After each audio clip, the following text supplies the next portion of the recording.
एक राजा बहुत बड़ा प्रजापालक था, हमेशा प्रजा के हित में प्रयत्नशील रहता था।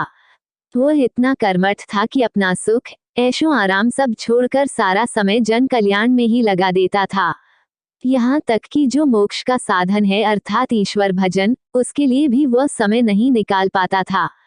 एक सुबह राजा वन की तरफ भ्रमण करने के लिए जा रहा था कि उसे एक देव के दर्शन हुए।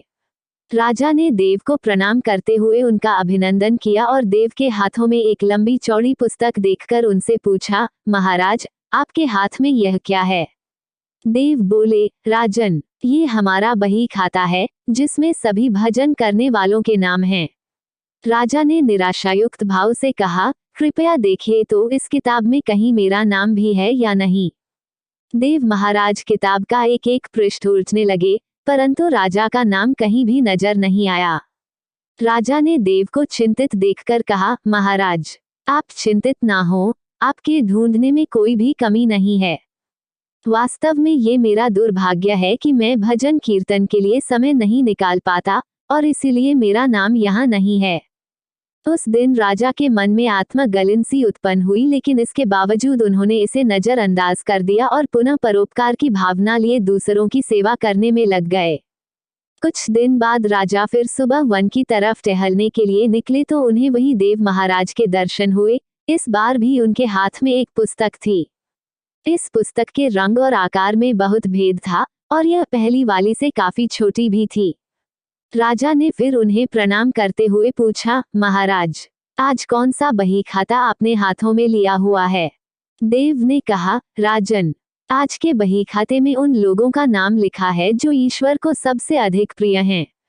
राजा ने कहा, कितने भाग्यशाली होंगे वे लोग, निश्चित ही वे दिन रात भगवत भजन में लीन रहते होंगे।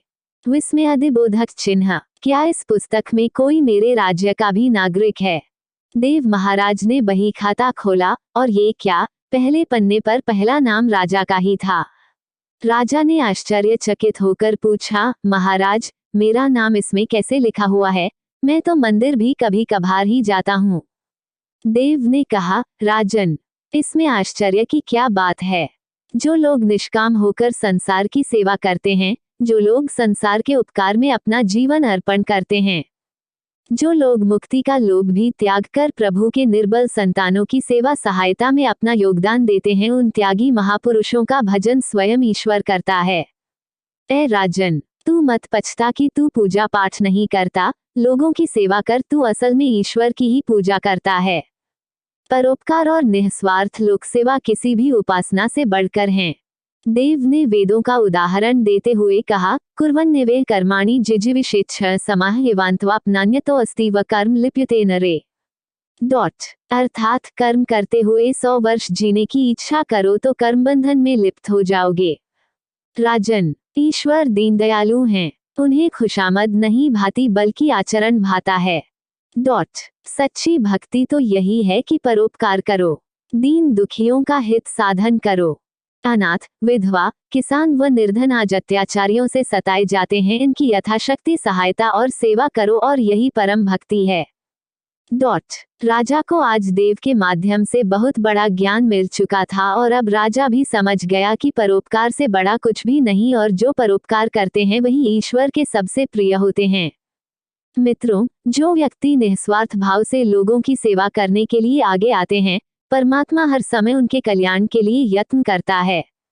हमारे पूर्वजों ने कहा भी है, परोपकाराय पुण्याय भवति, अर्थात दूसरों के लिए जीना, दूसरों की सेवा को ही पूजा समझकर कर्म करना, परोपकार के लिए अपने जीवन को सार्थक बनाना ही सबसे बड़ा पुण्य है।